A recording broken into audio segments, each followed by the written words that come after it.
Bingo. All right, so we're back for another long anticipated. We've been talking about for a while. We have the 212 reigning champ in the house. Keone, great to see you, man. Great to It's good see you, have man. on. Finally, thank you. You know, it's a long time coming. I just was on a podcast talking about you the other day, actually, anticipating the Open debut. Yeah, a lot of people want me to. He's kind of focused. I know you're focused on. We were just talking about your prep and going to this year, which is going to be a little different. We'll talk about that, but last year you came in and you shocked a lot of people because we always said if you hit that mark, the genetics, the shape, the fullness, it can't be denied, right? Yeah. You hit it last year and took the title from the champ, and this is your first attempt to defend that. Yeah, which is always important. Yeah, definitely. It feels great. Definitely feels a lot different, versus chasing it. But, my girlfriend always remind me every day in the gym, still chase them, still train in the gym like you never won. And that's pretty much my mindset every day when I'm in the gym. I train every day like I never won. That keeps you humble. Mm-hmm. It keeps me humbled, at least. So that's pretty much been my mindset this whole entire year. And training's been freaking great. We've been making great progress. This is the biggest I've been. Believe it or not, I'm 230. Last year, I think I was like 217. But you are still under the cap. Yeah, still under the cap. How far? I was 199 at the Olympia. Oh, that's a lot. So there's a lot of breathing room, but it's if I can give any kind of advice, it's like we always want to be bigger, Yeah. And the thing is like, people say, okay, well, you have a 212 cap. That means you need to max that. So pretty much you're walking in the show super dehydrated, and you're actually going to compete at 220. They want you to weigh at 212. So the question is you had the tools to do it last year, pretty undeniable in a lot of poses, but coming from a long background, I remember I met you as a natural bodybuilder, and you were just, he sent me the picture. I never thought, like, when I looked at you, I was like, man, he's impressive. But, to come full circle now and you to be Mr. Olympia 212, how does it feel, though? How do you, is it sunk in? Because I know it's been quite a while, but when you walk, tell me the respect factor you get different from before. A lot of respect. And plus also, the people that gave you a lot of negativity, always giving you the positive now. Like, they jump on the train when you're doing good. So I dealt with that a lot. Also, a lot of opportunities for us, like, sponsorships. A lot of that came. So that was pretty cool, talking to people, guest appearances, traveling to different countries that I never thought I'd be traveling anytime soon. So many opportunities, and as far as respect, like yourself and just all the older OGs in the bodybuilding, I feel like they just look at me differently. Like, I feel like people take me a little bit more serious now. I feel like I was always like the potential guy coming up. Like, did you get tired of that? I always got tired of it. I was very tired of people saying, "Oh, he got potential. If he nails it, then he'll do this." And after a while, it gets tiring. And so last year, when I met my girlfriend in 22, and when we got together, just everything completely changed. A partner helps. I mean, because a year prior you pulled out, right? I mean, you didn't do the Olympia. So what year was that? 2019 was my last year in Classic. It was my only year in Classic. And I did the Olympia. I did 2020 Chicago Pro. Won that. That was during the COVID. And then I sat out the 2020 Olympia from depression. So I sat out because of depression. So I totally skipped that Olympia and got a lot of backlash from that. A lot of backlash, a lot of hatred. The most negative I ever had in my life, people saying that, I'm a waste of genetics, or I'm a crybaby, or suck it up, Like I tell people. That takes a lot for someone to, kudos to you, because most men won't say, hey, man, something's not right. Yeah. And the fact that you did. What was can you give us a little insight on, I hate to dive right into it, but I just remember exactly what you said. People were kind of berating you a little bit because you qualified and we knew your potential, and then all of a sudden you're like, well, I'm not feeling right in my head, so I just don't want to do it. Was it insecurity of how you looked? Was it the diet? Was it the confidence level? Was it the training? Was it injury? What was it? It was more so the pressure. It just got to you. The pressure, the drugs. Just going to be, very blunt with everybody. The drugs. That was my first time really pushing a real cycle. I wasn't really doing much at all in the classic was E division. I mean, I think it pretty shows. I put on that much tissue in 19 or 20, 2 whole different divisions. So I think that was so much on my body, and mentally I just wasn't in the right state. I was alone. So it was very tough. Where were you living at the time? I was in Atlanta. So I was out there. Lee Haney was actually my mentor out there. So me and him hung out a lot. We posed, and he actually trained me a couple of times out there. So shout out to Lee Haney. And, so all that was the factor, and it was just really tough to finish the prep. And, I was on the verge of hurting myself. I was like hurting myself, not being here, or, sit out the Olympia and try to mentally get help. And I got help. I went to therapy. And after that, I felt a lot better. But it was still a lot of bumps in the road, Amazing that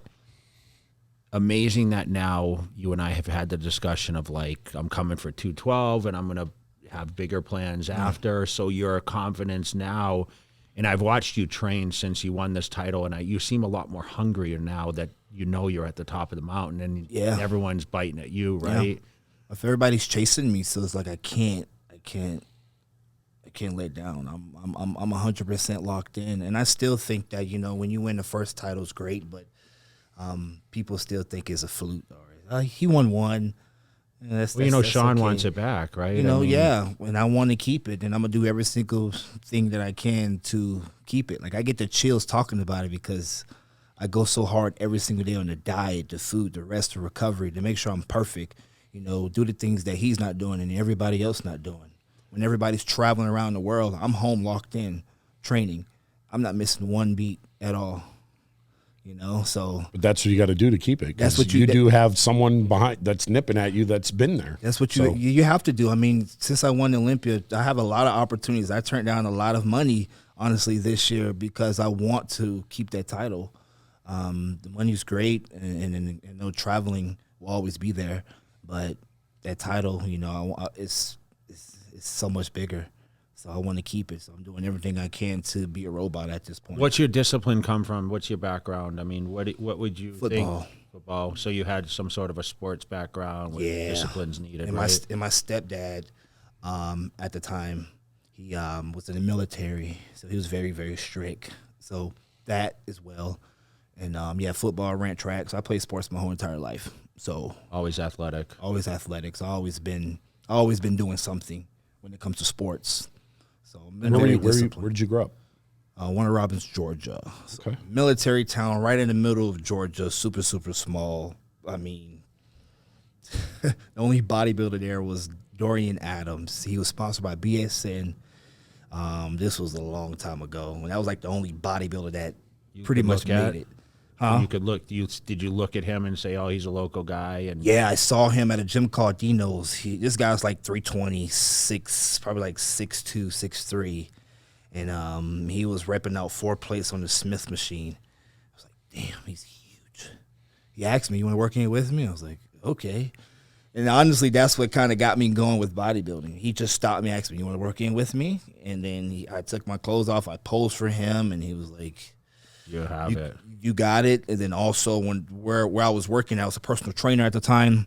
A few people was telling me you should compete, and that's pretty much what kind of. And what age was this? I was 20. Yeah, I was 20. So out of high school, and what were you doing at the time? You were just training people? Man, after high school, I wasn't doing anything.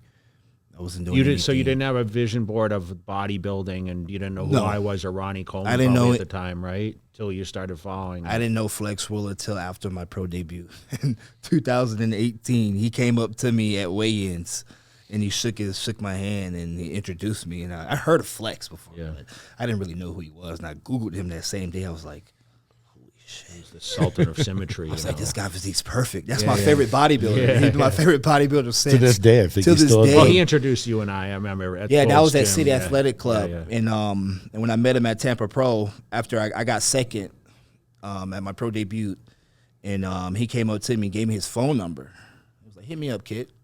I was like, okay. I hit him up the week after, and he was like, he wants to coach me. I was like, oh, snap. Okay. So I left my local coach for him, and then the rest was history. I actually came to Vegas. I was pretty much staying with him here in Vegas when I was doing all my training for the Arnold Classic in 2019, actually. Okay. Yeah, 2019. That's when I met you at City Athletic Club. Yeah. I was training with Flex. So he really mentored you a lot. I mean, you've had some pretty big hitters in your corner, Lee Haney, Flex. Yeah. And he mentored me a lot. He one that really, like, honestly helped me get on the scene a little bit quicker than most people. So that was pretty cool, meeting people like you. I was very fortunate to be in this position, man, and blessed, you know. I was just I met the right person at the right time. You were in Texas, though. I mean, we talked about that, and then, of course, you made the transition. I know you and your girlfriend moved to Vegas, the hotbed of fitness. Yeah. I mean, is there any place any better in your opinion? I mean, you've been to all the places, but no, I love Vegas, man. It's just where it's at. I mean, this is plus Olympia's here, man. Yeah. And now that I'm the champion, I'm not going anywhere. I'm going to make sure I stay here. I always thought the edge was to be in the climate and be adapted and everything else, where people had to fly in. And you know what I'm thinking of now. So you're the 13th Olympia winner that lives in Vegas that won it while they lived in Vegas. Wow. 13th. But you're from Georgia. Yeah. Which Latoria Watts is from Georgia, even though she won the Olympias here. Sydney's from Georgia, Lee's from Georgia, and you. That's not bad company to be in. 8-time Olympia winner, 7-time, 2-time. All of you guys are from, so they must have something in the water in Georgia. Yeah, that's crazy. That's crazy. Yeah, Georgia got some athletes, man. We have some well, athletes. I mean, it used to be. I mean, remember the Olympia used to be there. It used to go. I mean, it was in Atlanta for a lot of years, so they had a traveling Nationals Olympia. Too. So, you know, this is the first year that we're comfortably locked in Las Vegas, and it's been back and forth to Florida. Yep. So you've seen the migration of what the business has done. But this is, I mean, as far as the facilities, I mean, you have a lot of options to train. I know you're kind of at Dragon's Lair now, and they treat you very well there. But is there any certain days that you just, hey man, I'm on a different atmosphere and I want to hit some different body parts? Or lately, since I've been here, I'm kind of one of those people where when I'm in prep, I like to stay in one gym and one gym only, because I'm very strict with my training. I'm very precise with my training, so I like to use certain machines and stuff. So I program all my training. Well, my girlfriend programmed all my training around my around where we're training at. So we make sure we usually train at Dragons. When I did Texas Pro last year, I trained at Elevation the whole entire time, where I saw you a couple of times. I've been to Torture a few. But this prep will still be at Dragons. But I like to, Dragons is pretty much where it's at. Do people leave you alone when you come in the gym? Yeah, and people. train? Nobody messes with me. Everybody was very, very respectful. Even before I won, just very respectful. They see I'm training very hard. I train hard. I'm always probably the one in the gym yelling like hell. You know what I mean? Just what it is what I do. But yeah, people are very respectful. They don't mess with me. They talk to me before I train or after. Most of the time, they don't even talk to me before I train, because I'm locked in. As soon as I got my headphones in, I'm walking in the gym. Don't talk to me. And you've already been through the workouts in your head, I'm sure. I mean, that was one thing about me, is I always had a game plan, where people think you walk in the gym and it's like we just go at it and we just lift weights and there's not a lot of thought process to it. But you're very methodical about improving, right? Yeah. So there's certain, and you don't have to tell me what you want to improve on, but I mean, what is it going to take to retain? I know what it took when I was, becoming Mr. Olympia and trying to retain the title. I mean, you're not really proven until you defend it once, right? Right. So, I mean, what are we going to see you said you were bigger, but do you focus on more conditioning, maturity? I mean, you're still young in the sport. I mean, really. How old are you? 29. Yeah. And like, what's do you think is if you could pinpoint where you needed to improve the most, since you chose the victorious one? I mean, you just show up and work with what you got, or is there still improvement to make? Oh, there's always improvement to make. A lot of people like to rush me to Open because they see that I am making fast progress. Yeah, I want to see you at the Open, but especially with these new guys. I know, but I'm 29. I just won my first title, so I want to keep that going. And also, as far as improving, just maturity, density. Sean. A lot of those guys, Angel, Oscar Nani, Ole, all those guys are a lot older than I am. They've been training a lot longer than I have. Only been doing bodybuilding training for like 9 years. You know, these guys been training way longer than I have, so the density is just different. And as far as the size, I'm not really pressing on the size. I just feel like for me, since I'm so under the weight cap, I'm kind of bound to be this big right now in the off season each year, because it's just new tissue I'm putting on. But yeah, just overall density and muscularity. That's pretty much what we focus on. Conditioning is always, you know, the key. That's always can be better. But the more mature I am, the harder I will look on stage. So that's pretty much the main focus. And how important is this title to you? It's so important. 212. It's very important. I tell my girlfriend all the time, this is going to be a life-changing year. I told her that every single day last year before we won. I told her right before Texas Pro Prep, I'm going to win the Olympia. I had it on my whiteboard in the refrigerator. I had it written on my bathroom every day. I saw it every single day. It's very important. I'm training every day like my life depends on it. This is my job. It's what pays the bills. So it's a close battle last year, prejudging, right? Yeah. What's your consensus when you walk off prejudging? What is your mindset? Is it close, or do you say I won this thing? I mean, there was a little. I know a couple of people hit me up, and I'm like, I hear Keone looks really good. Is it shape versus, you know, what they used to seeing with Sean? You finally nailed the condition that people really kind of looked at you. Hey, if he can reach this level. So, like, what was the consensus in your camp when you walked out of that prejudging? We knew it was on. But is it like, hey, the champ's going to retain because he's the champ? Did you have that feeling, or were you like, hey, I clearly won this thing? I clearly won it. I felt it before I even got on stage. I mean, right before we left, Patrick was like, this is it. We're finna show the world what we're capable of doing, and that we're not just a potential person. I've been in these circumstances before, bro, and it didn't get my call, so that's why I'm asking you. You know, you're like, I got this, you know. And I mean, listen, I was confident probably more, maybe I was a little delusional, you know.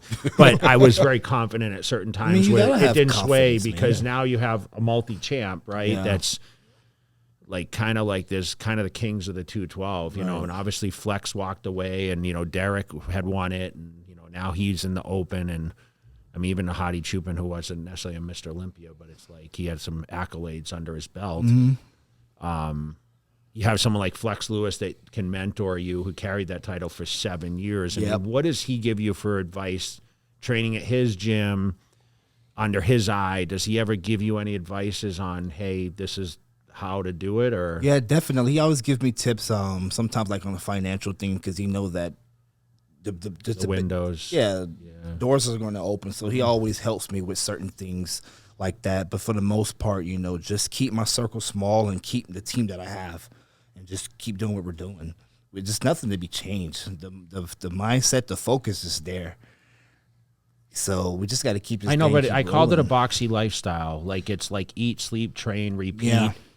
Like in bed by a certain time. Like, what's the structure right now? Is there like you say you're training around rush hour, so I assume that's 5 o'clock. About 4. Why do you do that for the meal sequence? I like to have 3 meals in before I train. Makes sense, I like to hydrate, and also my girlfriend trains me. She did ever since we met, she's been programming my training, so she's been amazing.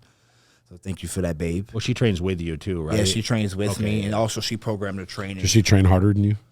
She trains. She keeps up with me. She keeps up with me. She used to be no joke. I know. That's why I said that. That's why I said that. She used to be one of the world's strongest freaking people in the world right now. Yeah, man. That's why I said like powerlifting.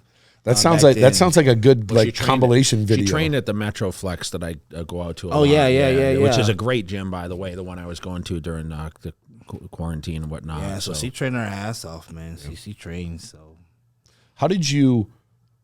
what made you go to Patrick, and how did that come about? Because obviously he found a way to get you the best you've been. How did that? I know, but you've had Flex Wheeler. You mentioned another coach. Did you? You had some other, I'm sure, right? It was Flex. It was my local coach Lloyd Herford in Georgia. Then Flex. Then after Flex, I worked with PJ Braun from Blackstone Labs, who's the CEO of them. So I worked with him I did New York Pro Prep and Olympia with PJ Braun, and from there, I worked with Dorian Hamilton. I'm sure you're familiar with him, out in Canada. I was working with him, and then also I was working with John Meadows, rest in peace, low key. Nobody didn't know that. Nobody didn't know we was working together under the table for like 3 weeks, and he had passed away. Then I worked with one of his assistant coaches. And that's when I got with Patrick. But the reason why I got with Patrick, I just knew that he brought his guys 100%. He didn't really miss as much at all. And I just knew he was very detailed with his plan. He's old school and he just don't take no shit. Like, he's very blunt. I remember sending him check-ins. He would just send me a thumb up. That was it. He don't compliment you at all. It takes a lot for Patrick to compliment you. He'll probably compliment you probably 6 weeks out from the show. The other weeks, forget it. He's just going to tell you what you need to work on. That's what I needed. I needed someone like that. And when I got with him, I was like, this is it. This is going to be the year. This is going to be like the change. And then when I got with Patrick, after I placed 14th in the 2021 Olympia. Man, that was terrible. And that's when I got with Patrick. And then we won Tampa Pro, and I got 6th at the Olympia that following year with Patrick. But he's very smart, man. He took the time to learn my body. The first show, it wasn't the best peak because he didn't know my body at the time. I got with him at the last 6 weeks, so we had to basically did a rush prep to get me in shape. And then, like I said, the rest was pretty much history from there. But Patrick's just a very tough coach, and you just need that. You know, I don't need no one to tell me I look good every check-in. I don't need that. I'm so used to that. I hate that. I don't want to send a crazy front double and a back double. Oh, you look good. Let's keep going. Same plan. I don't need that. I'm tired of that shit. I need someone to tell me what I need to work on, and that's what he does. And it paid off. Just for him doing that, it paid off. What do you think you're unbeatable in for certain poses? With me coming from classic, I just hit certain poses that most other muscular guys can't because they're so tight. So like my favorite pose is like the front double. After the front double, I do this other pose with my hand up. Dexter Jackson did that pose, where his hand's kind of sticking up in the sky. Lats and everything. Yeah, you know. So a front double for sure. I think my backside is getting pretty dominant with my front for sure. My lat and my back double bicep this year, which everybody will see that. And front lat spread. And who convinced you to go to classic physique? Classic. Well, why did you choose classic out of all divisions? Classic came out when I started bodybuilding in 2016. So when I started bodybuilding in 2016, that's when Classic Physique just came out. And that's when I did the division. So I just jumped into it. Well, my first show was I did Lee Haney Classic and middleweight bodybuilding. Okay. Yeah, and the judges was like, you should try Classic. And that's when I did the Classic Physique, and I stayed there.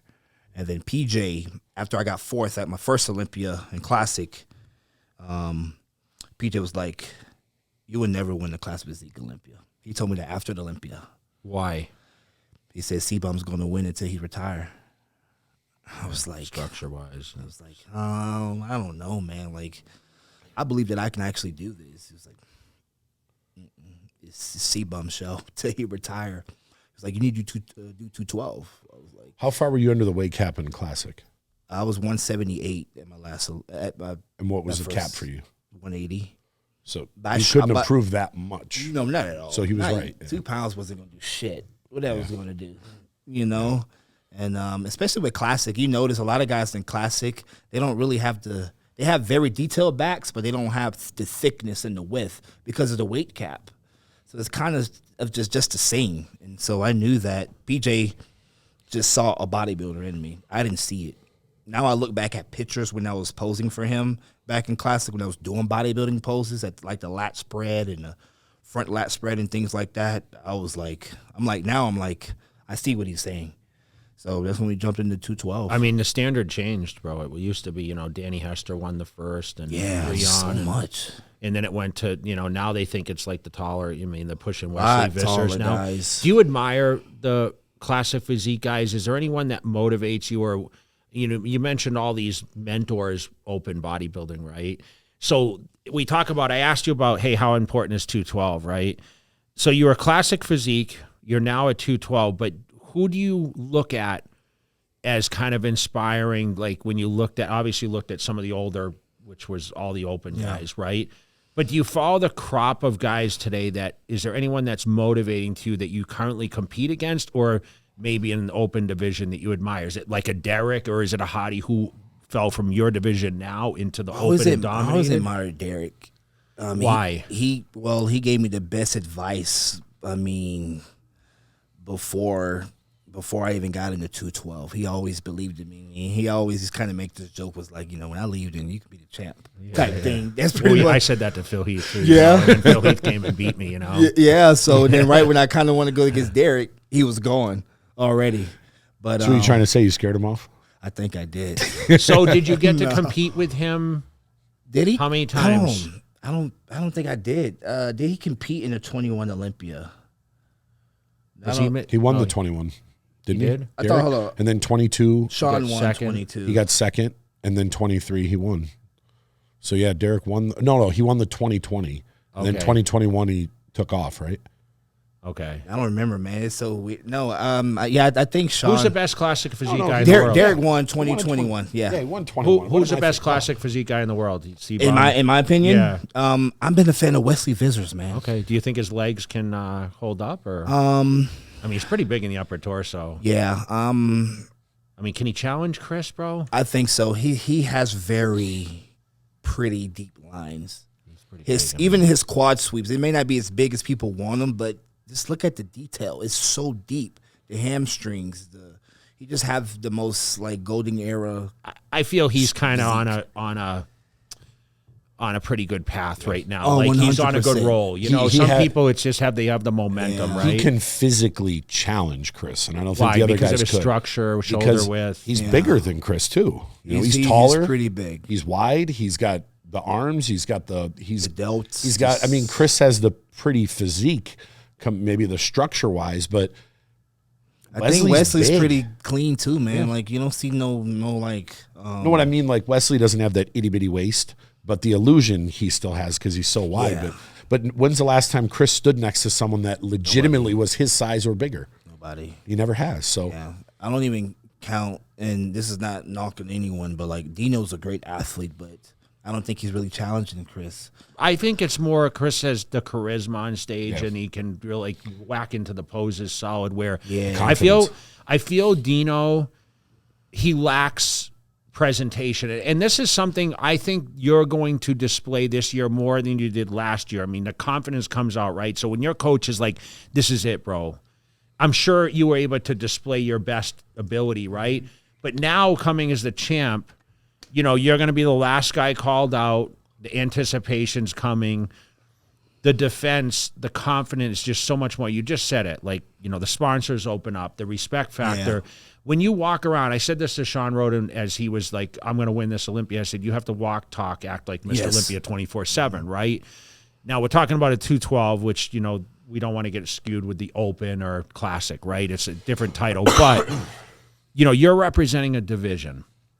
So what is your mindset in the future? I mean, is there like, I want to win this X times? I mean, we've talked about you going to Open, which I think you could choose a show right now and be very competitive in. But is it just the commitment? Is it other events that, do you compete after this Olympia? If you retain the title, okay. Is this it for you? Or do you think that's your focus all year? Because you just said this is the first time I've trained solely for one competition. Yeah. With the mindset of like, I'm going to qualify and go to the next level.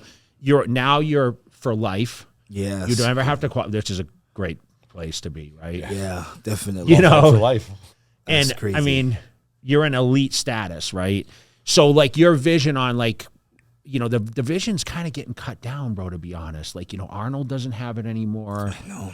The 212 is like they question whether it should stay or not stay. What's your take on this? Like, what if you didn't have the 212? I mean, I think you would have been successful forcing to compete in the Open. Yeah, Open would be no choice. But I think with the 212, there's a lot of up-and-coming competitors. There's a lot of classic physique guys right now as we speak moving up to 212 that, I don't say they have my structure, but they have that classic structure, small, tiny waist. They're struggling to make the weight for the classic. So they're moving up and actually taking their time off to grow. So I think this year, honestly, once they see the more people joining in, they'll have no choice but to keep it, man. Do you get annoyed when they say, hey, cut the 212? It's honestly, yes. Some of the top guys, some of the top former champs, like competitors, they talk like, hey, let's cut this division. It's stupid because I hate when they say that because, bro, like, the best open guys come from 212. I know, but this is what I'm saying. So they're like, hey, eliminate it and let these guys just roll in. And like, do we have a bunch of dominate? Do we have you, Derek, and Hottie in the top 3? You know, do you knock a Samson out? Do you knock, you know, a Nick Walker or these other guys? 212 is good to keep us in that state, because I feel like if it was just open, a lot of guys would really blow their physiques out so fast because they're chasing that size. 212 kind of keep you humbled and kind of keep you in that point to where like it forces you to open. Versus like me going straight to open, I may be like 250 right now, but I'm just 230 right now. You see what I'm saying? Like everybody's chasing that size. So I think 212 keep us humbled and slowly, we can slowly grow into that division versus just jumping into it. So I think 212 should stay.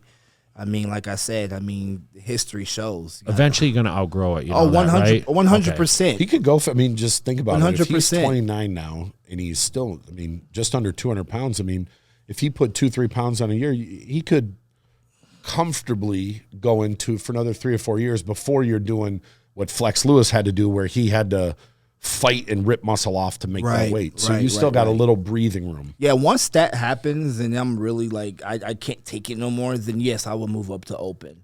Or even in the future, still stay in 212 and may jump into an open show and then keep dieting for the Olympia. So that's something I would. Is there anyone you want to beat in the open class? In the open, I would Everybody. love. I would just. Yeah, no, I know, but like, is there anyone you eyed and you're like, man, I'd love to compete with that? I would love guy? to go against Derek. Yeah, I would love to go against. As much Derek. as he gave you great advice, you still want to see how you compare. Of course, I got all the respect for Derek, but I definitely would love to go against him before he's done. I think he's structurally wise, we're both young. Structurally wise, I think we're pretty much comparable. Versus then him and Hottie. I think Hottie's just in a whole other planet. But like me and Derek, I think it's very comparable. So yeah, I would love to go all these against champs Derek, now. He's 29. I think Derek's 29, isn't he? I think he's 30.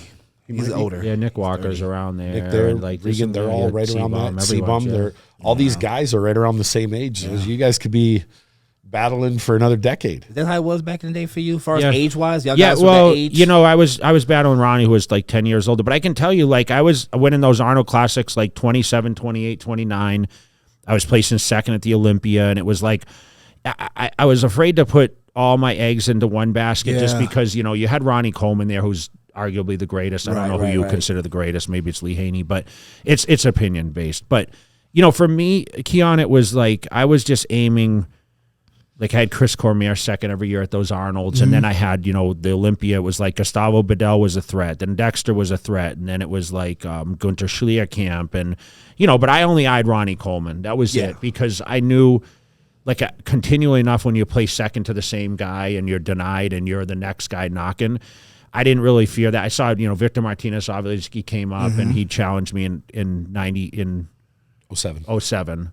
And then, when I won in 06, he was third, right? Yeah. So, his shape was great. Yeah. But it was like he lacked a little bit. And I think he lacked what you're talking about, which I can really respect, because I've watched you train like you train for a contest. You're training in the offseason. You just talked about the meal prep. You talked about all this. That's what it takes to be Mr. Olympia.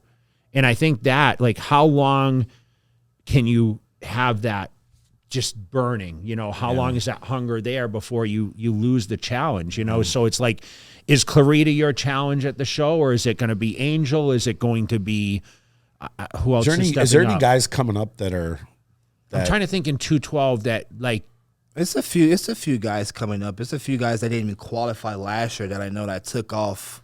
In 22 was guys that took off 23 to come back this year.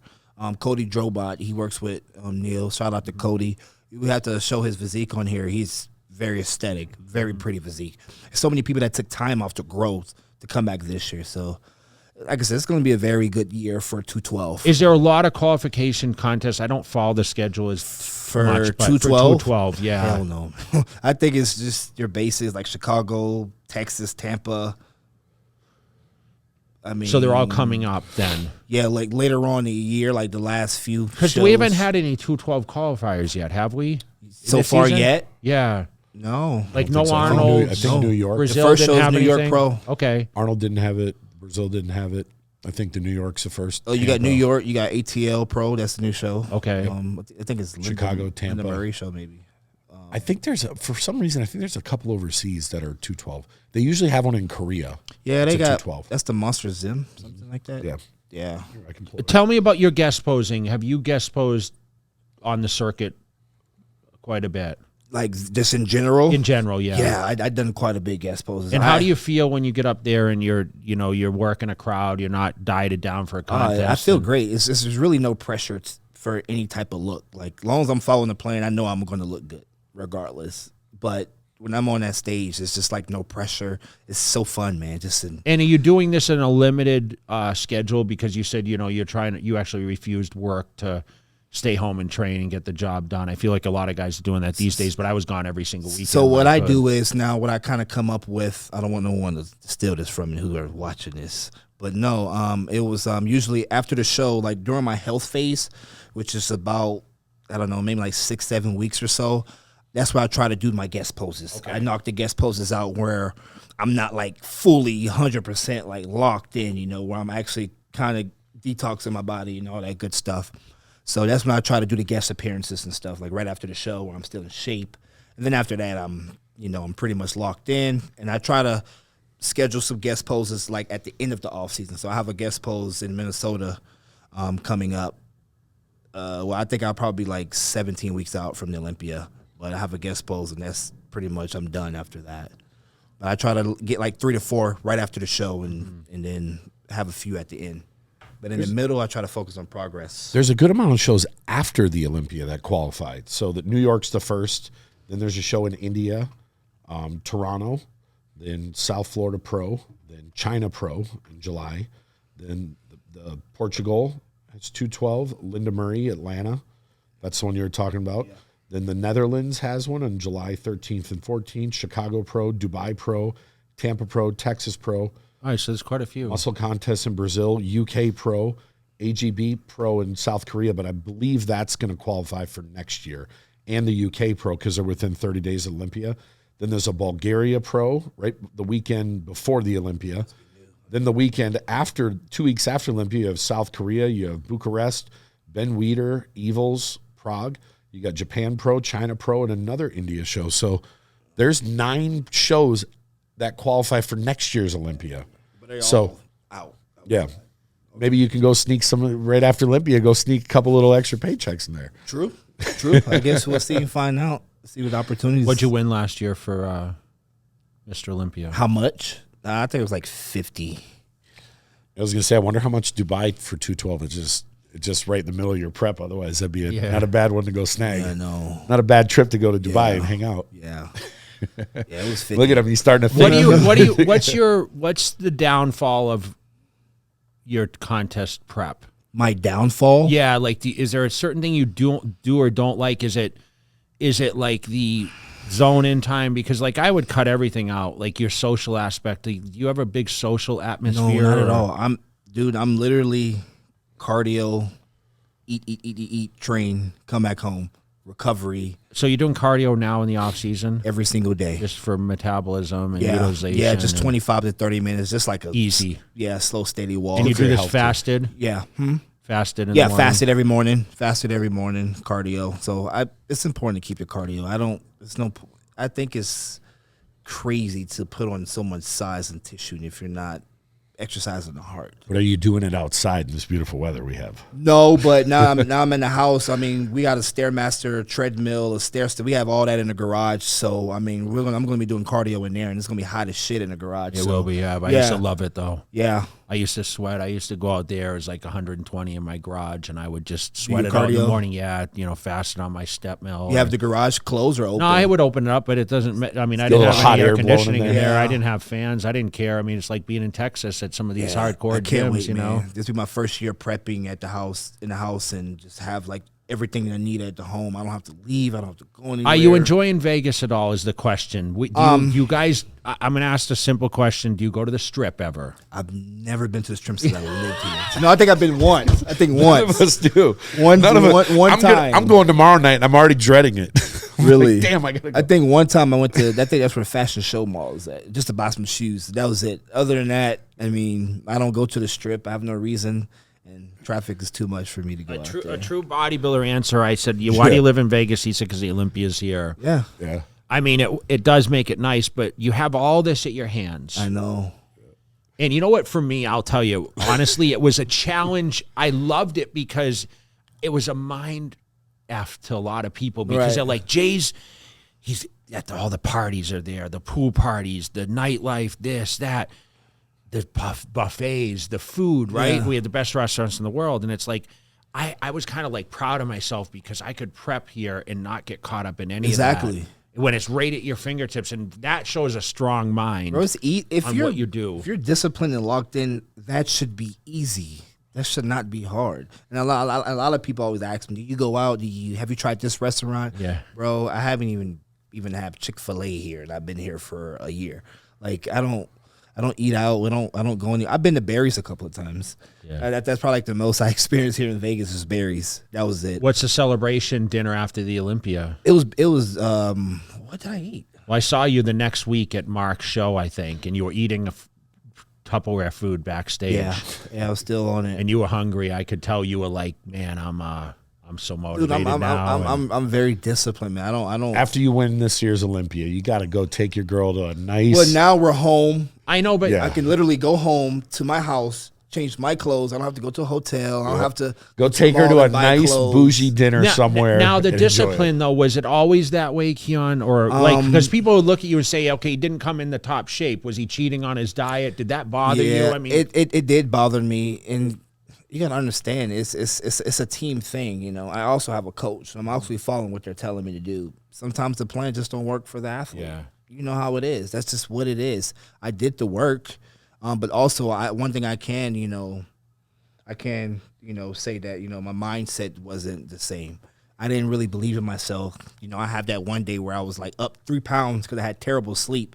I'm doubting myself. Is it your girlfriend that made the difference, or is it Patrick in your corner combination? My girlfriend and Patrick, but for sure my girlfriend made the huge difference. When I met you guys at Elevation, I was surprised to see you. You had just moved here or whatever, and you're like, I'm moving here. And I was like, oh, okay, that happened fast. And, she was with you, I think, at the time. So I knew, okay, there's a switch here. I mean, is the talk mostly bodybuilding, like, okay, to bring in the best physique at home? I mean, what's the game plan as you lead into October now? Is it all business come June? It's all business since after the Olympia. So pretty much. Nothing's been changing, man. It's my mind. Everything's the same. Like, there's really no off switch. Even like me and Amanda always talk about, like, it's really not an off switch in bodybuilding. I said that, yeah. Like when you're, especially where you at the top, there's no off switch. This is no like, let's take a 2-week vacation in the middle of your off season. No, I can't do that. I'm locked in. This is my job. This is what I'm going to do. I'm not missing out on restaurants and the Strip. That shit's always going to be here. Barry's probably always going to be here. This Strip ain't going nowhere unless it get blown down by a natural disaster or something. We don't have those here. Yeah, you know what I mean? So, like, I'm not missing out anything. So when people tell me, enjoy yourself, bro, you're going to regret it when you start prep. No, I'm not going to regret it. What I'm going to regret is losing my title and not being my best. I have to be honest with myself. If you're doing what you love, you're doing what you love to do. I'm doing what I love. I love waking up doing cardio. I love eating all my 6 meals. I love training at the same time. I'm a freaking robot. This is what I do. This is my life. Like, I love this shit. And your training is like, how are you a volume trainer? Do you train heavy? I mean, is there risk injury? Yeah, heavy volume. But what's your lowest rep range? I mean, we keep probably 12 reps. So you stay pretty high like I did. About 12 to 15. So the weights you're using aren't in danger of like it's a 1, 2, 3 rep max type. No, lifting. We don't play that. What do you suggest to the people that you see in the gym doing those kind of movements and the youngsters coming up that think it's all about the Ronnie Coleman type weights? It's not, you guys. Yes, lift heavy, but lift your heavy. And also control the weight. That's it. Lift your heavy, control the weight. Don't ego lift. Don't get motivated watching a Branch Warren video and try to do the same thing he did. I done that before. Did you follow Branch around? Do you see him training in the gym? So Branch Warren was the first guys I saw on YouTube training. What'd you think of it? I was like, this is so fucking cool. I want to train. So I started training like that with my boy Jarius back in Atlanta, and we was training like that. Like ballistic training. Just fucking crazy. Man, we will. It feels good, though. If you saw any back machine, we hit it. And so it was like the.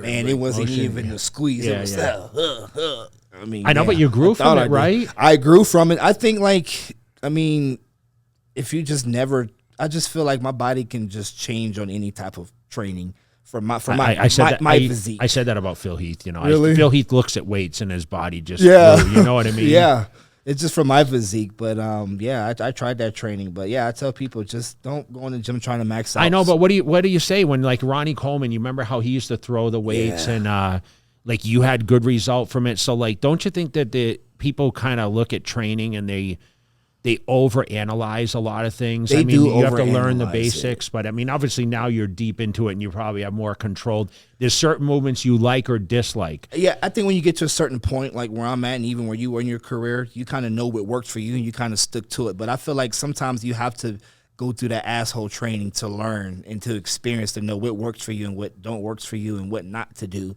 I did all that type of training, the very, very, very slow, the super, super just heavyweight like Ronnie Coleman, 1,000 reps like Branch Warren. I mean, hell, I was training with Branch Warren when I lived in Texas.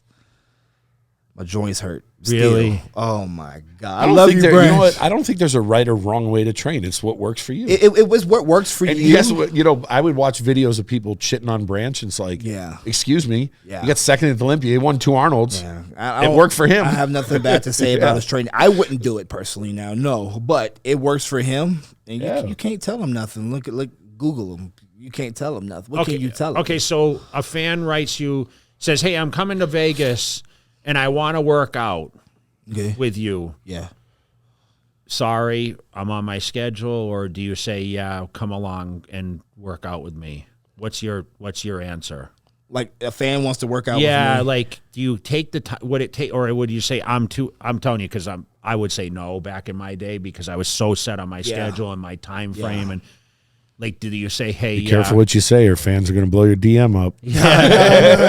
No, usually if I ever do, honestly, I don't think I've ever worked out with a fan, to be honest. No, I have seen I'm shocked DMs they don't hit you up and say, hey, I'm coming to Vegas and I want to train with you. No, they do. I mean, I've seen some DMs, or I've seen some people actually come to Dragon's Lair. They'll see me in the gym. I know they're looking at me, but they'll never say anything. I check my requested messages.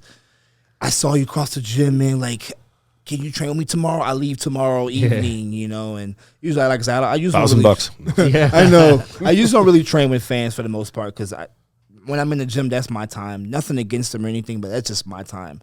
I would love to conversate with you after or before, but during, I'm in the gym for myself. So, like right now, you're not trying to find a training partner.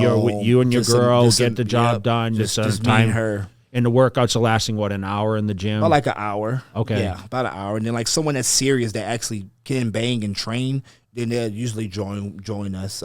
Sometimes Joey from the gym, Dragon's Lair, he'll train with us sometimes and stuff. But when you're on the road, like when you're touring with the, the supplement companies or Gasp, I guess, right? Yep. Like you guys all do the group training. Like, is there anyone in particular you like to train with, or you just kind of? I like to train with Hunter. I trained with Hunter a couple of times back in Texas. He trains very good. I like him. Hunter, Brett. Brett is he's strong as hell. Probably one of the strongest guys I train with. Yeah, we've seen that. Brett Woken is, especially on leg day, he don't play. I try to bang with him on there. So Brett, but you're supposed Hunter, to be the leader, dude. You're 212 champ. But now, last time I trained with Brett was like 2 years ago. That was like 2 years ago. Hunter. Well, he was a classic, right? He never did 212, first started, right? No, he went right to open. Yeah, he took a lot. He took a good bit of time off and grew and put a lot of tissue on. He's put on a lot of size, bro. I remember when he was classic. I met him at Lift Factory when he was classic. He came a long way. So respect to that, man. I'm assuming he's going to compete this year. It's been because he had an injury last year. And so many open guys that haven't competed last year's competing this year. I mean, I think Williams coming back now. Yeah, we just saw him. I don't know what he's getting ready for. He was a 212 guy too. Yeah, he was. People want to take 212 He's pretty round. He looks. He's big. Right he's now. one dense.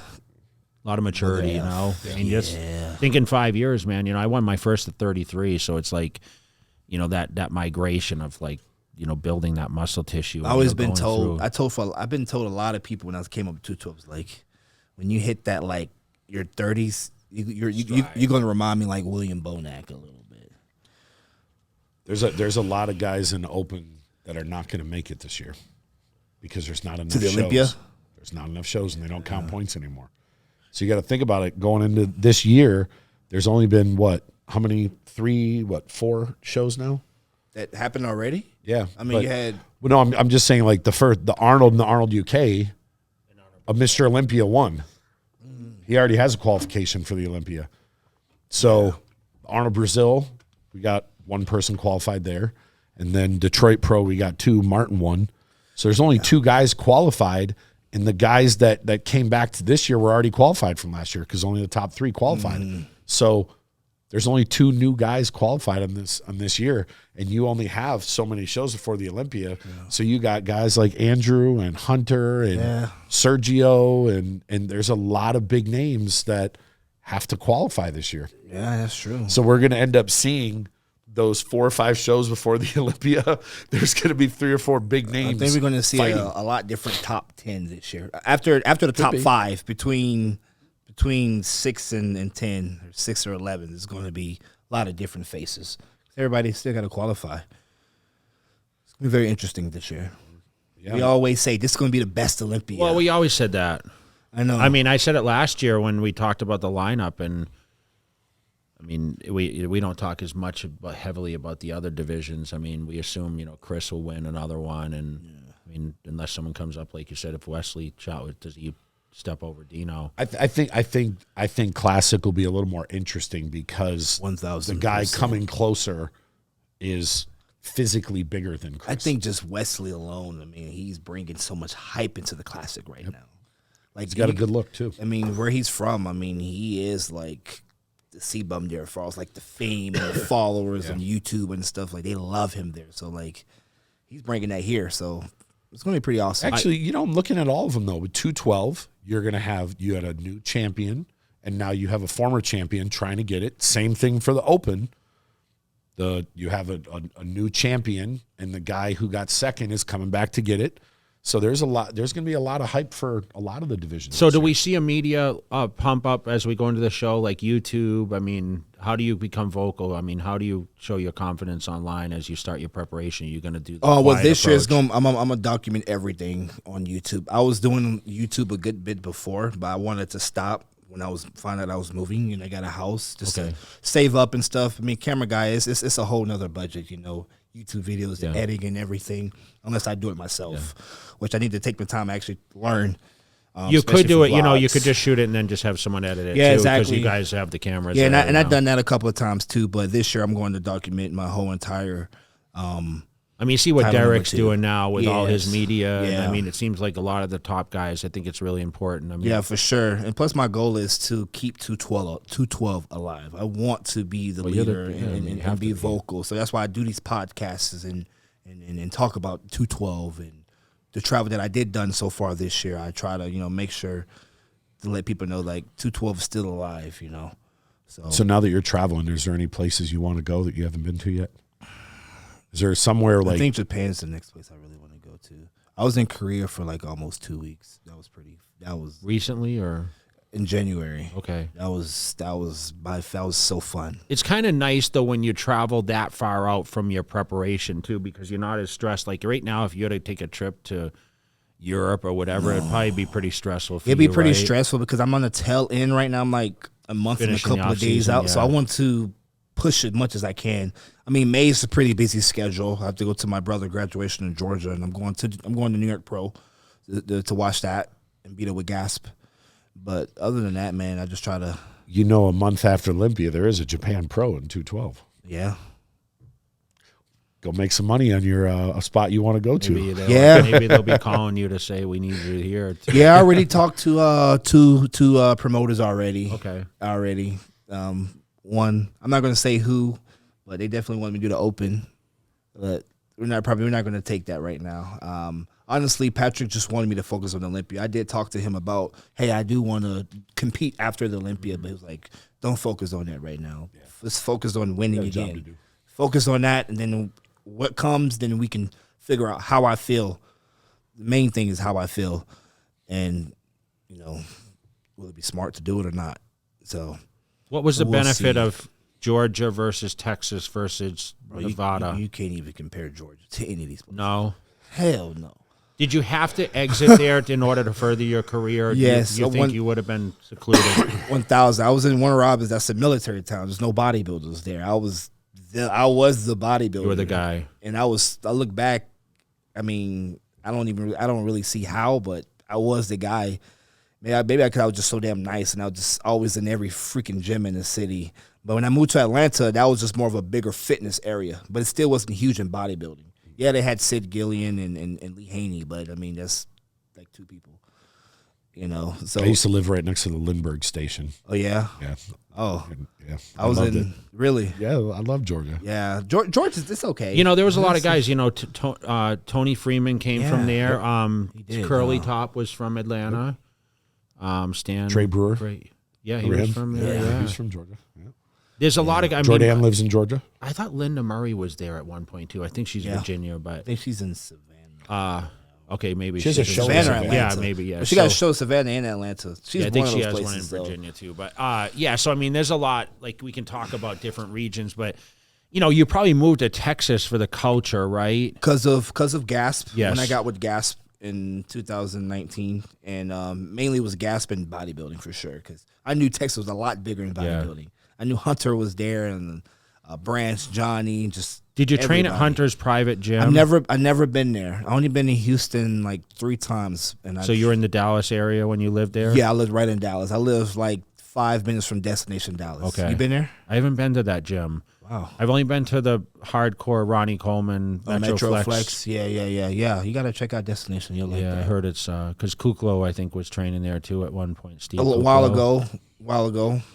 He's training at a gym called Hidden Gym. Yeah, that's right. Yeah. It's a pretty cool gym. Very kind of like a private facility. But the culture's better here, right? So much better. I mean, Texas and Vegas, I so far I feel like is kind of the same to me. I do the same stuff every day. So, you know, the gym environment's been great. One thing I do like about Vegas is so many healthy options out here. Yeah. So, like, if you are behind on a meal, if you do need a meal, I go to Protein House and get a meal. And it's just like a meal prep service. Mm-hmm. That's one thing I love about Vegas. So many healthy options. So, especially like if you're in the off season on the go, you can stop at these places. Texas and stuff, you can't do that. You can get some barbecue in Texas, though. Yeah. Do you have a meal prep sponsor? Yeah, I got one right now. Yeah, it's a Long Life Meal Prep on Don Long. Okay, yeah, of course, Don's a good guy. Yeah, I've been with them for about 3 years. So shout out to the Long Life Meal Prep, and they've been with me for a while, making sure I'm good. So bless for sure. But you do a lot of your prepping at home, I'm sure. Yeah, I mean, I do all my prepping at home, and obviously use Long Life Meal Prep food as well.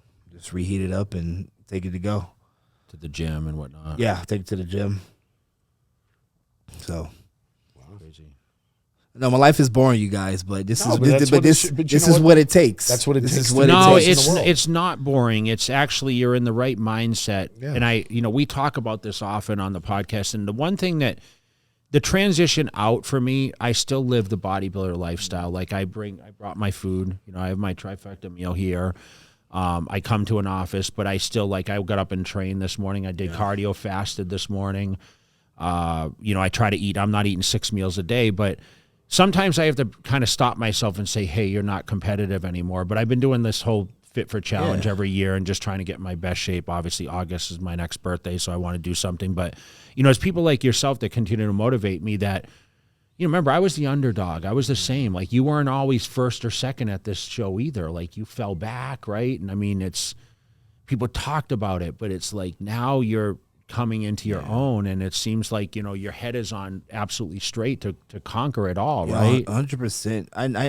I noticed winning just a regional show is cool, but just be able to win the Olympia or just be in that top 5 spot, 1, 2, 3, 4, 5, it's so much more bigger. That's where the respect comes, is placing high in Olympia and being consistent with your look and being better every year.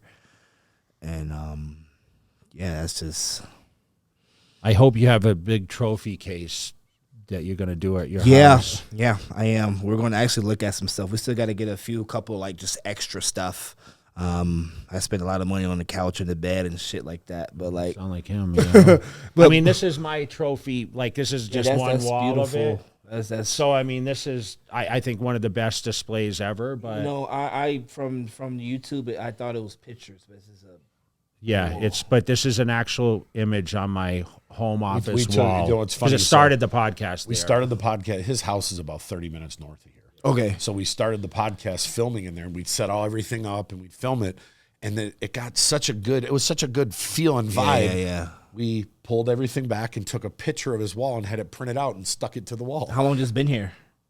2 years now. Years. Okay, but, so this was a pandemic thing. Our fear was we weren't going to be able to travel as much, so we wanted to. We only do in-house, right?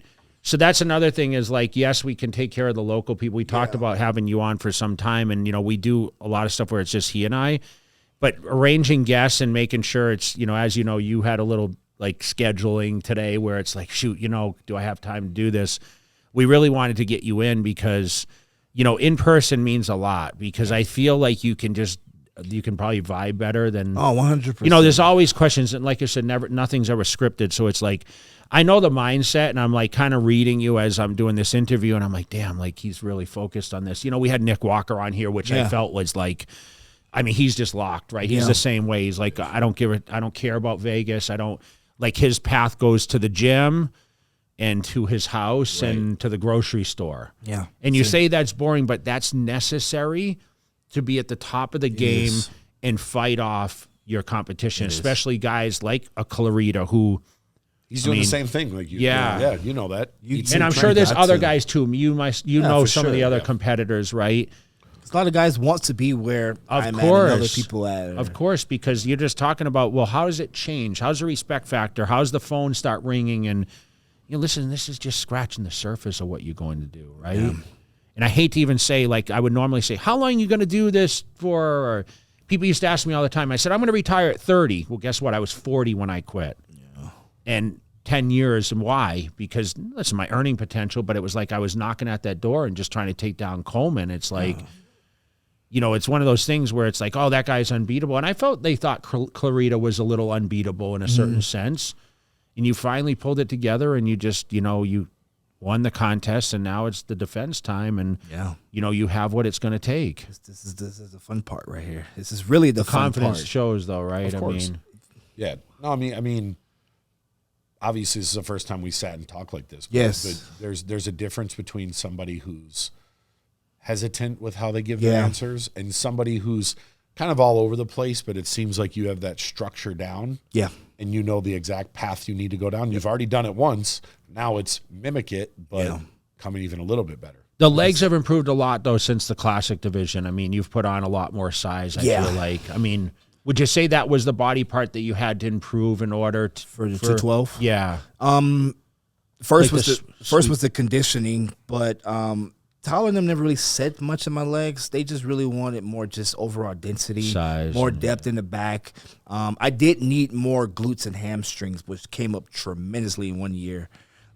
You'll think, if you saw the transformation picture, you would thought someone photoshopped my legs from 22 to 23. But that's because I never trained glutes. So when you never train a body part and you're finally putting emphasis on it, it's going to grow. Your body's like, what the heck? That's pretty much what happened. Same thing with hamstrings. In my era, we never had to train glutes necessarily because it wasn't a glute contest. And I feel like now if you don't have that conditioning, it's like you're not going to win. Yeah, I know. You just need the muscle. I didn't have the tissue at all. So do you actually have a glute training day now, or are you just throwing certain exercises? Right now, no. I used to have a full glute training for a whole year. Okay. But now we kind of slowed down and pulled back because my hamstrings and glutes is my best body part. Okay. I don't want it to be too overpowerful. I want to keep everything balanced. So now it's just touch up glutes on hamstring day. And I get a little glute activation on quads too. I have 2 leg days, quads on Tuesday, hamstrings and glutes on Saturdays. So that's pretty much how I keep it. Yeah, a lot of people are splitting it up now. I was always like a together body part guy. Yeah, Van before it was all of it, but I just couldn't recover from it. Did Flex Wheeler have you training double split training? So how I was with Flex, first off, we did a 6 sets of 20. That was A lot. 6 sets of 20. 20 repetitions. Every body part, legs, arms, every freaking body part on the body, 6 sets of 20. But when I was here training with them, we did 2-a-days. Yeah. So what we would do was we would train. Well, actually, it was one body part a day. No, it was actually 2-a-days. We'd train in the morning, then we'd train in the evening, and then I'd go to his house and they would pose for an hour in his garage. And that's was every single day up to the Arnold prep. Every single day. Did you like the double split training? Because this is what we did back in our era, and I know he came from that world. Mm-hmm. So you only train once a day right now. I mean, you cardio, so you consider that twice a day. Yeah. But weight training, like you don't do like, back in the morning and biceps in the evening or anything. You're just doing one workout session, correct? Yeah, now just with weights. Yeah, but then when I was with Flex, it was like we'll do like back in the morning, and then we'll go and hit arms that evening. Yeah. You know what I'm saying? Or we'll do quads that morning and hamstrings later on that day. That's kind of how it was. And you didn't like that routine, or is it something that you didn't think necessary? I think it was necessary because for the Arnold Classic, that whole 16 weeks, I didn't do cardio at all. Helps a lot. That's what I used to say. So that's why we trained twice a day, and we did an hour of posting every single night before bed. That's like 3 cardio sessions in itself too, though. Dude, and the way we posed with Flex was, man, it was Was it hot too when it was that time of the year? I think it was cold. Oh yeah, you're right, because it was Arnold prep. Yeah, it was cold. Yeah. And so yeah, it was pretty warm in his garage though. No, actually, I'm sorry, it was actually cold as hell in his garage. And yeah, we posed cold as hell. He be closed up, hoodie, sweats. I'm fucking damn near naked with trunks on, just go through rounds till I get warm. Then that's when the work start. The posing he put me through was insane. I mean, I would literally, if I couldn't hold a pose, he would make me redo it again. And then after we posed for an hour, he will play random R&B songs, way back from his time. Yeah, and he'll make me pose through the whole entire song. And then if I stop, he'll make me redo it. Did you ever think, man, if it's this hard, I'm not sure if I want to do it? No, I knew it was for a purpose. And like I said, I just really looked up to Flex. So I knew what he did to get there as far as when it comes to posing. So I knew that's what I needed to do to be the best. And he saw the potential. I saw it too as well. And so I was all in for it. It was tough though. It was very, very tough. So you're probably not doing that much posing now. Not right? like that. No, not at all. Sure, but I am posing every day. Like, I mean, even in the mirror, man, you can't tell me nothing. I go in the mirror, wash my hands. I may sneak a front lat spread. We all did that. It's just what it is. I always try to hit a pose every time I see a mirror. Every time I hear someone say it, I think of Blessing in that video. He was in the gas station. That was the first time I ever seen anything. I'm like, who's this guy? He's posing in the gas station. That's your first time seeing him? No, it was the first time I was like really saw something blow up on him. Oh. Yeah. That video of him at 7-Eleven. I thought it was that Walmart video. No, I didn't. I don't know if I saw that one. It was like the security camera in the Walmart. Yeah. He was looking at it, and he started hitting the poses in the middle of Walmart. And that went super viral. I think that video is what put him. I think we can all relate to that kind of imagery where we're looking at ourselves walking by a car. And but the question is, do you still do that? No. You don't in the morning. You don't hit some shots in the morning. To it gets very obsessive. Like in my time now, and I'm competing, it gets very obsessive. You just always see yourself. Well, you go in the mirror, you may. Did you during the still there? Did you during the Fit for 50? Yes. Yeah. So that means you're going to start ramping it up again. Yeah, we'll see. Hopefully, I can get it in a better sense this time. And maybe next time you pose, we'll get the champ over there to pose with you. We're going to make sure he's locked in for his preparation, man. We're excited to see what you're going to bring. Yeah. Who do you want to shout out? Any of the sponsors? Shout out to Gaspin Better Bodies. Shout out to Long Life Meal Prep. Yamamoto Nutrition, of course. Zero to Hero, my company that do my wrist wraps, my belts and stuff. They're based off in Korea, so shout out to you guys. And last but not least, shout out to my beautiful girlfriend, Amanda. Thank you for everything, for helping me and pushing me. Life is great with you, and I don't know if I would have made it this far without you, to be honest. It's been a crazy journey so far. When is her contest coming up?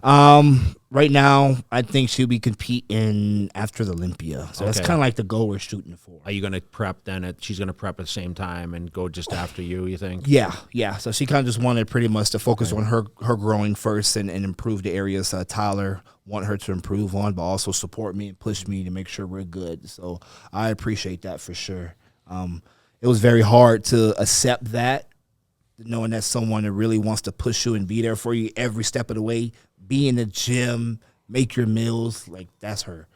She make sure we're on 100%. And so when I'm done, then she's locked in. I can focus on her and give her the same exact thing. And where can the fans find you easiest? Guys, follow me Instagram, Keone Prodigy, YouTube, Keone Prodigy as well. We're going to see that prep coming up on the YouTube channel. We'll see the prep, start prep June 1st or the 3rd. But best believe the first week of June, and content will be out, so stay tuned for that. Yeah, so they can find you at the Dragon's Lair if they come to town, and you get to watch a little bit of that. Y'all can't find me at Dragons. Yeah. No. Yeah, I'll be at Dragon's Lair. So if you guys ever see me after training or before, please say what's up. That's awesome, man. Any other questions? No. Just looking forward to this year. We're going to have you back on either before or after. We're going to see. We're going to see when you're comfortable. I would say you're going to make the call. So it's going to be up to you to find out when he's going to be the most comfortable, because I want to know thought either going in or the thought after. And I would say get me in about maybe 5 weeks out. That's a good time to where I'm maybe we can get you in your delirious, and you'll say some ridiculous stuff that can go viral. He's confident. No, I'm just kidding. I'm just kidding. I just get him on diet. I'll just pop a Celsius or something. No, we can try to get me in 5 weeks out, and then you can get me in after I win again. Pretty awesome, man. Yeah, it's going to be exciting. Being back in Vegas, October 12th weekend, right? No. How many people live in Vegas that are contending? I mean, you got Jen, you got Ashley Amy too, yeah. Maybe Nick. Maybe we can have a nice array of Olympia winners this year and see how many more we can add to. It's a big thing for me to see how many people in Vegas have won the Olympia. It's so awesome to win my first Olympia. Just happily living in Vegas, so that's just cool. Texas is great, but just doing it in Vegas is. And then you can drive home. Different. You don't have to fly your trophy nowhere. You can. So I'm saying, man, after the show, after we win again, I can take a man on a date. I could just go home to my house and change my clothes and all that. You're gonna find some local good restaurants up by where you're at. You know, that's where I started. I'll let you pick one for me. Oh, there's a bunch where you're at. There's a bunch. I don't really know much, man. We'll let you know. You don't know the area as well, because it's like like I said, your car goes to the gym and the grocery store and back home, right? Yeah, your car goes to the gym. There's some good ones right around here. Yeah. It's the Dragon's Lair, Trader Joe's, and home. But man, we're cheering for you, and thank you, brother. Thank you for finally making it happen. I'm glad you're able to do it. Congratulations on the new place, and we look forward to see you starting the prep, man. Thank you so much. Definitely. Thank you.